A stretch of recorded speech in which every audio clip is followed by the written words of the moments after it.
ശ്രീ വെള്ളാപ്പള്ളിയെക്കുറിച്ച് പറയുമ്പോൾ അദ്ദേഹത്തിൻ്റെ നേതൃശേഷിയുടെ ഭാഗമായി വലിയ തോതിൽ എല്ലാവരും ശ്രദ്ധിക്കപ്പെടുന്ന കാര്യം അദ്ദേഹത്തിൻ്റെ കാര്യങ്ങൾ അവതരിപ്പിക്കാനുള്ള ശേഷിയാണ്.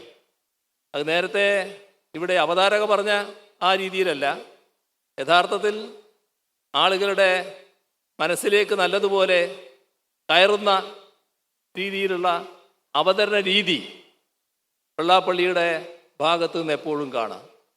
അതിലൊരു പ്രത്യേകമായ, നമ്മുടെ നാടൻ ഭാഷയിൽ പറഞ്ഞാൽ സരസ്വതി വിലാസം അദ്ദേഹത്തിൻ്റെ നാക്കിനുണ്ട് എന്നതാണ് എപ്പോഴും കാണാൻ കഴിയുന്നൊരു കാര്യം.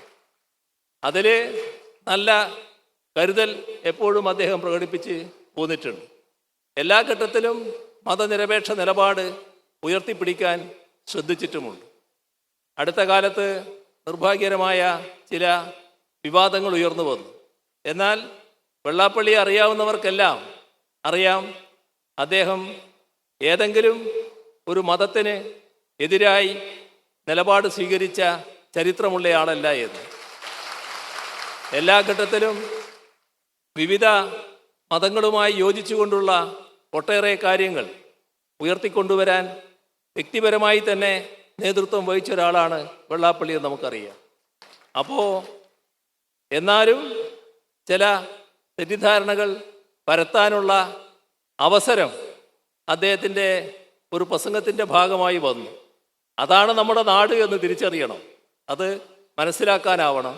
അത്തരം കാര്യങ്ങൾ കൂടുതൽ ശ്രദ്ധയും അവധാനതയും വെള്ളാപ്പള്ളി പുലർത്തേണ്ടതുണ്ട് എന്ന് മാത്രമാണ് ഈ ഘട്ടത്തിൽ പറയാനുള്ളത്. ഏതെങ്കിലും തരത്തിലുള്ള കുറവ് അദ്ദേഹത്തിൻ്റെ ഭാഗത്ത് വന്നു എന്നുള്ളത് കൊണ്ടല്ല. ഇതാണ് നാട്. എന്തിനേയും വക്രീകരിക്കാൻ നോക്കുന്ന കാലം, ഏതിനേയും തെറ്റായി ചിത്രീകരിക്കാൻ നോക്കുന്ന കാലം. അദ്ദേഹം തന്നെ പിന്നീട് വ്യക്തമാക്കിയിട്ടുണ്ട്, ഒരു രാഷ്ട്രീയ പ്രസ്ഥാനത്തിനെതിരെ പറഞ്ഞ കാര്യമാണ് അത്. ഒരു രാഷ്ട്രീയ പാർട്ടിയോട് പ്രത്യേക വിരോധമോ ഒരു രാഷ്ട്രീയ പാർട്ടിയോട് പ്രത്യേക മമതയോ വെച്ചുകൊണ്ട് പറഞ്ഞ കാര്യമല്ല, നിലവിലുള്ള യാഥാർത്ഥ്യം വെച്ചൊരു കാര്യം പറഞ്ഞു. അത് പറഞ്ഞത് രാഷ്ട്രീയ പാർട്ടിക്കെതിരായി. ആ രാഷ്ട്രീയ പാർട്ടിയെ സംരക്ഷിക്കാൻ താല്പര്യമുള്ളവരെല്ലാം കൂടി അപ്പോൾ അതിനെതിരെ രംഗത്ത് വന്നു. ഇതാണ് സംഭവിച്ചിട്ടുള്ളത്. അത് മനസ്സിൽ വെക്കുക എന്ന് മാത്രമാണ് എനിക്ക് ഈ ഘട്ടത്തിൽ പറയാനുള്ളത്.